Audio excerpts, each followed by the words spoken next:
இன்றைக்கி செட்டிநாடு அம்மா கிச்சனில் எக் ஃப்ரை நூடுல்ஸ் எப்படி செய்கிறதுன்னு பார்க்க போகிறோம்.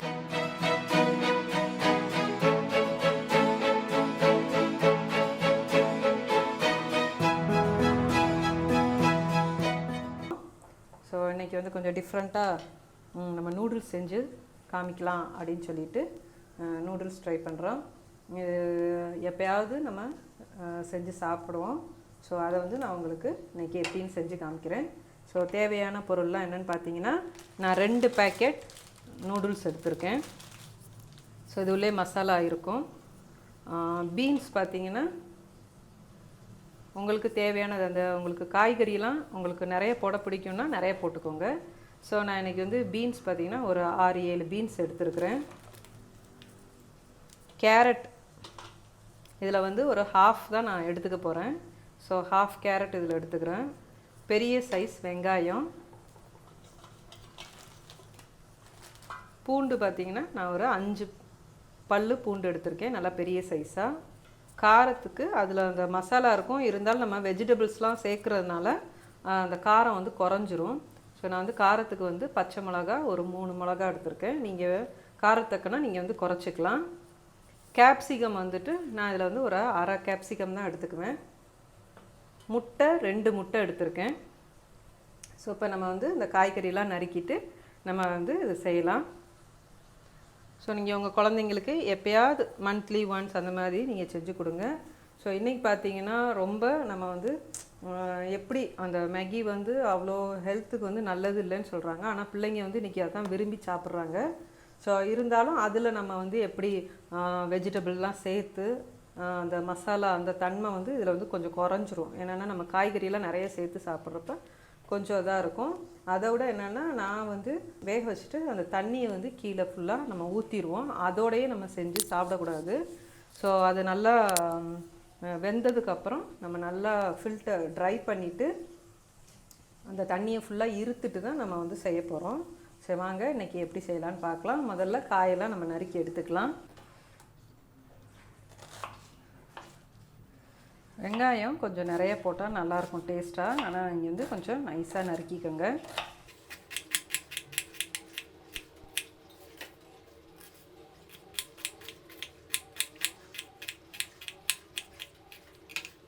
இந்த பூண்டு பார்த்தீங்கன்னா இப்படி நீங்கள் இதை வச்சுட்டு ஒரு ப்ரெஸ் பண்ணிங்கன்னா போதும், இந்த மாதிரி நச்சிடலாம்.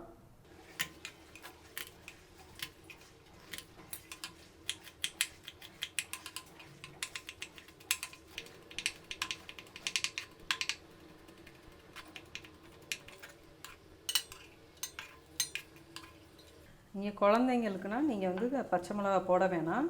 நீங்கள் அதில் உள்ள மசாலாவும் பெப்பரும் சேர்த்துக்கிட்டிங்கன்னா போதும். இது பெரியவங்கிறதுனால நான் வந்து பச்சை மிளகா போடுறேன். குழந்தைங்க சாப்பிட்றாங்கன்னா பச்சை மிளகா சேர்க்க வேணாம். இல்லைன்னா பெருசாக கீறிட்டு நீங்கள் போடுங்க. அப்புறம் நம்ம சாப்பிட்றப்ப எடுத்து போட்டுடலாம். இல்லைன்னா நீங்கள் பெப்பர் சேர்த்துக்கிட்டா கூட போதும்.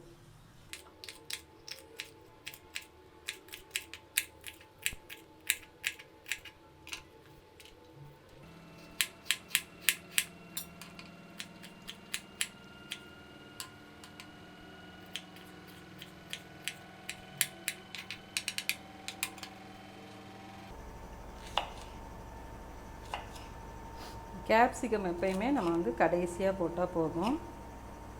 அது ரொம்ப வெந்துட்டாலும் நல்லா இருக்காது. அதனால் வந்து கேப்சிகம் நம்ம கடைசியாக போட்டுக்கலாம். ஸோ உங்களுக்கு இந்த காய்கறிலாம் எப்படி வேணாலும் உங்களுடைய விருப்பம்தான். அப்படி குட்டி குட்டியாக நறுக்கிறா இருந்தாலும் நறுக்கலாம், இல்லை நீளமாக நறுக்கிக்கிறா இருந்தாலும் நறுக்கலாம்.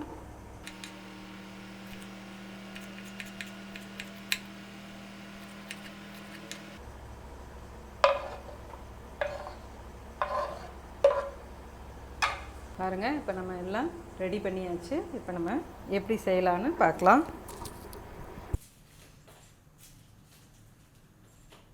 A few moments later. பாருங்கள், தண்ணி நல்லா கொதிச்சிருச்சு. நம்ம இதை வந்து போட்டுடலாம். இப்படி கொதிச்சோன்னா போட்டிங்கன்னா தான் உங்களுக்கு அது உடனே இப்படி பிரிஞ்சு வரும். தண்ணி நிறைய வச்சுக்கோங்க, அப்போ தான் அது வந்து ஒன்றோட ஒன்று ஒட்டாமல் நல்லா வரும். ஸோ இந்த மாதிரி நம்ம வந்து அதை வந்து லூஸ் பண்ணி விடணும்.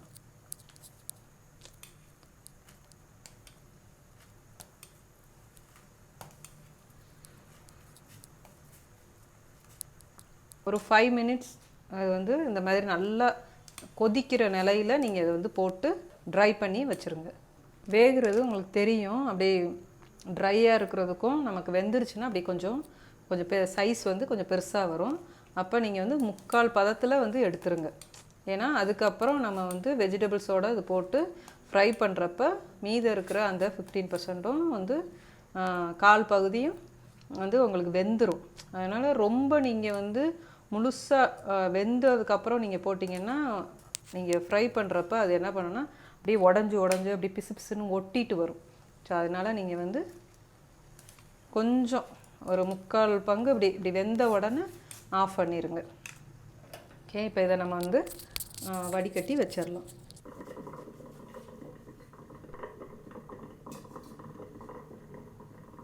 அது ட்ரை ஆகிறதுக்குள்ளே நம்ம வந்து இந்த வெஜிடபிள்ஸ்லாம் வந்து ஃப்ரை பண்ணிடலாம். நூடுல்ஸ் நம்ம ஃப்ரை பண்ணுறப்ப எண்ணெய் கொஞ்சம் தாராளமாக ஊற்றிக்கோங்க. ஒரு 4 டேபிள் ஸ்பூன் நீங்கள் வந்து எண்ணெய் சேர்த்துக்கோங்க. அப்போ தான் ஒட்டாமல் வரும். வெங்காயம் சேர்த்துக்கோங்க, பச்சை மிளகா, பூண்டு,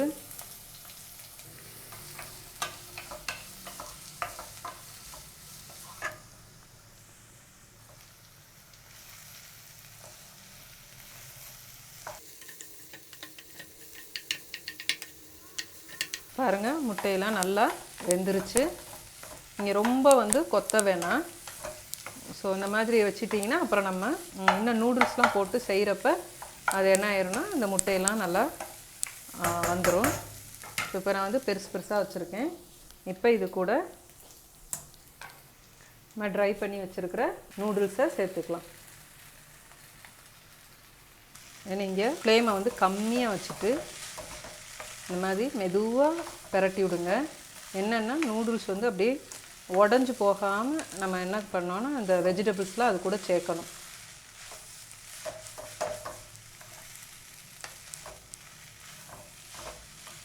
இப்போ இது கூட நம்ம மசாலா சேர்த்துக்கலாம்.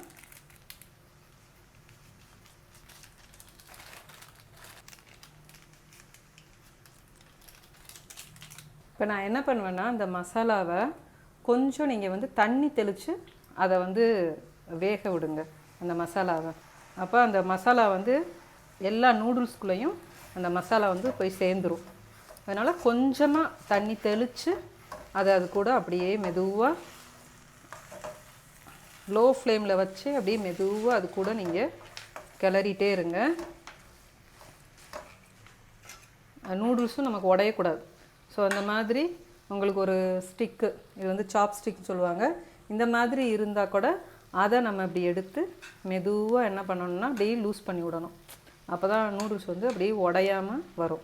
ஸோ இந்த மாதிரி எடுத்து விடுங்க. இல்லைன்னா முள்ளுக்கரண்டி இருந்தால் கூட அதில் நம்ம இப்படியே எடுத்து லூஸ் பண்ணி விட்டோம்னா இந்த மசாலா வந்து நமக்கு எல்லாத்தோடையும் சேரணும். அங்கங்கே இருந்தால் அது நல்லா இருக்காது. ஸோ இதை வந்து நம்ம இந்த மாதிரி ஒன்றா சேர்த்து விடணும். பாருங்கள், சூப்பராக ரெடி ஆயிடுச்சு. இப்போ நம்ம இது கூட கேப்சிகம் சேர்த்துக்கலாம். இதை நீங்கள் இன்னொரு 5 மினிட்ஸ் இப்படி மெதுவாக விரட்டி விடுங்க. அதுலேயே இந்த கேப்சிகமும் நல்லா வெந்துடும். அந்த கேப்சிகம் சாப்பிட்றப்ப கொஞ்சம் நறுச்சுன்னு இருந்தால் தான் அது நல்லாயிருக்கும். பாருங்கள், மசாலா எல்லாத்துலேயும் நல்லா சேர்ந்துருச்சு.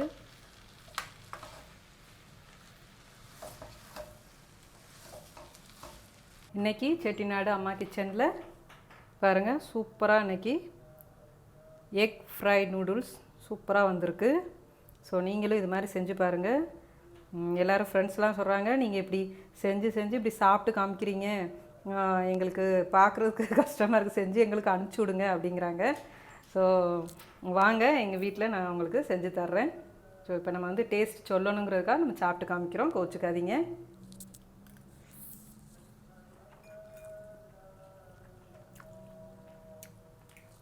ரொம்ப நல்லா வந்திருக்கு. கொஞ்சம் காரம் தூக்கலாக இருக்குது. குழந்தைங்களுக்குன்னா நீங்கள் வந்து அந்த பச்சை மிளகா சேர்க்க வேணாம், அந்த பவுட்ரு மட்டும் போதும். அப்படி காரம் வேணும்னா நீங்கள் வந்து பெப்பர் சேர்த்துக்கலாம் கடைசியாக. ஸோ ரொம்ப சூப்பராக வந்திருக்குது. ஸோ நீங்களும் இதே மாதிரி செஞ்சு பாருங்கள். இதில் என்னென்னா இந்த மசாலா நம்ம வந்து தண்ணி ஊற்றி நல்லா வேக வச்சுருவோம். இப்போ கடையிலலாம் என்ன பண்ணுவாங்கன்னா அப்படியே அந்த மசாலா போட்டு பாதி வந்து நூடுல்ஸில் ஒட்டியிருக்கும், பாதி ஒட்டியிருக்காது, அப்படியே இந்த எண்ணெயிலே ஃப்ரை பண்ணுவாங்க. ஸோ அது மாதிரி சாப்பிட்றப்ப தான் பிள்ளைங்களுக்கு வந்து வயிற்று வலிலாம் வருது. ஸோ நம்ம வீட்டிலையே வந்து நம்ம காய்கறியெல்லாம் நல்லா பார்த்து நம்ம அதை செஞ்சு கொடுக்குறப்ப பிள்ளைங்களுக்கு வந்து அதனுடைய வயிற்று வலி அந்த சைடு எஃபெக்ட்லாம் ரொம்ப இருக்காது. என்னைக்காவது ஒரு நாள் நீங்கள் செஞ்சு கொடுங்க. ஏன்னா நீங்கள் செஞ்சே கொடுக்கல அப்படின்னா அவங்க கடையில் அதையே தான் விரும்பி விரும்பி சாப்பிடுவாங்க, அதே தான் கேட்பாங்க. ஸோ நம்ம வீட்டில் வந்து ஒரு நாள் நம்ம செஞ்சு கொடுக்குறோம் அப்படின்னு தெரிஞ்சிச்சுன்னா பிள்ளைங்க வந்து கடையில் உள்ளதை கேட்க மாட்டாங்க. ஸோ அதனால் வந்துட்டு நீங்கள் வீட்டில் மந்த்லி ஒன்ஸ் அந்த மாதிரி அவங்களுக்கு ஆசைக்கு செஞ்சு கொடுங்க. காய்கறியெல்லாம் நிறையா போட்டு செஞ்சு கொடுங்க. அதுக்கப்புறம் அவங்கள இந்த நூடுல்ஸ்லாம் சாப்பிட்றப்ப நல்ல ஜூஸ்லாம் நிறையா கொடுத்து அவங்களுக்கு வந்து அதை வந்து செரிமானம் ஆகிறதுக்கு ஹெல்ப் பண்ணும். அந்த மாதிரி ஜூஸ் நிறையா கொடுக்குறப்ப அந்த மாதிரி நீங்கள் ஜூஸ் வந்து நிறையா கொடுங்க அவங்களுக்கு. ஓகே, இந்த வீடியோ பிடிச்சிருந்துச்சுன்னா உங்கள் ஃப்ரெண்ட்ஸ் அண்ட் ஃபேமிலிக்கெலாம் ஷேர் பண்ணுங்கள். நம்ம சேனலை சப்ஸ்கிரைப் பண்ணாதவங்க நம்மளோட சேனலை சப்ஸ்கிரைப் பண்ணுங்கள். பக்கத்தில் இருக்கிற நோட்டிஃபிகேஷன் பெல்லை ப்ரெஸ் பண்ணி வைங்க. அப்போ தான் நாங்கள் அடுத்தடுத்து போடுற வீடியோலாம் உடனே பார்க்க முடியும். நன்றி.